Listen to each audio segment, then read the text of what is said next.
જો તમે ટોયલેટમાં પણ ફોન લઈને જાઓ છો અને જમતી વખતે તારક મહેતા કા ઉલ્ટા ચશ્મા જુઓ છો તો ચેતી જજો. ટોયલેટમાં લોકો 10-15 મિનિટ રીલ્સ જોવામાં વ્યસ્ત હોય છે અને પછી કહે છે કે પેટ સાફ નથી થતું. રિયાલિટી શું છે? તમે શૌચ ક્રિયા પર ફોકસ નહીં કરો તો પેટ ક્યારેય પણ સંપૂર્ણ સાફ નહીં થાય. આયુર્વેદ કહે છે શૌચ એ ઉપવાસ જેવું જ પવિત્ર કાર્ય છે જેમાં સંપૂર્ણ મન સ્થિર રાખવું જરૂરી છે, જ્યાં મગજ અને પેટ બંને સમન્વય પર હોય છે. એટલે શૌચ ક્રિયા વખતે શાંતિ જોઈએ, નહીં કે સ્ક્રોલિંગ.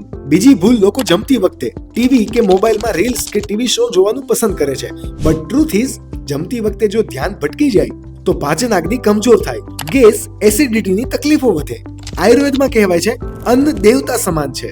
દ્રષ્ટિ, મૌન અને ધ્યાનથી ખાવું એ તંદુરસ્તી માટે જરૂરી છે. એવું નથી કે ફોન દુશ્મન છે, પણ સમય અને સંજોગ પણ તો સમજવી પડે. ભોજન અને શૌચ આ બંને સમયે તમારું શરીર અને મન ભલાઈ માંગે છે, સ્ક્રોલિંગ નહીં.